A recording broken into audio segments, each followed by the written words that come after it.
চলমান 2026 ফুটবল বিশ্বকাপে দুর্দান্ত ফর্মে রয়েছেন আর্জেন্টিনার মহাতারকা লিওনেল মেসি। শেষ 32-এর ম্যাচে কেপ ভার্দের বিপক্ষে 29তম মিনিটে নজরকাড়া এক গোল করে কিলিয়ান এমবাপ্পেকে পেছনে ফেলে আবারও গোল্ডেন বুটের দৌড়ে শীর্ষে উঠে এসেছেন তিনি। চলতি আসরে এটি 39 বছর বয়সী মেসির সপ্তম গোল। বর্তমানে 6 গোল নিয়ে মেসির ঠিক পেছনে আছেন ফরাসি তারকা এমবাপ্পে।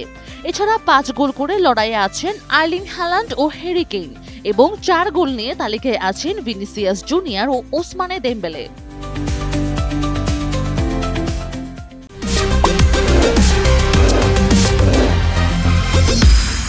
গোলের পাশাপাশি রেকর্ডের পাতায়ও নতুন ইতিহাস লিখেছেন এই আর্জেন্টাইন জাদুকর। কেপ ভার্দের বিপক্ষে জালের দেখা পেয়ে টানা 5টি বিশ্বকাপ নকআউট ম্যাচে গোল করার অনন্য কীর্তি গড়লেন মেসি।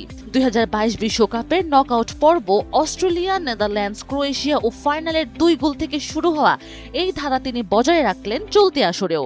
এর আগে সবশেষ 1962 সালে ব্রাজিলের ভাভা এবং তার আগে লিওনিদাস ও জর্জি সারোসি এই রেকর্ড ছুঁয়েছিলেন। পাশাপাশি টানা 8টি বিশ্বকাপ ম্যাচে গোল করার মাধ্যমে নিজের আগের রেকর্ডটিকেও আরও উঁচুতে নিয়ে গেলেন সাবেক এই বার্সেলোনা তারকা। টুর্নামেন্ট যত এগোচ্ছে গোল্ডেন বুটের লড়াই ততই জমজমাট হচ্ছে। তবে আপাতত সবাইকে ছাড়িয়ে শীর্ষে একাই রাজত্ব করছেন লিওনেল মেসি।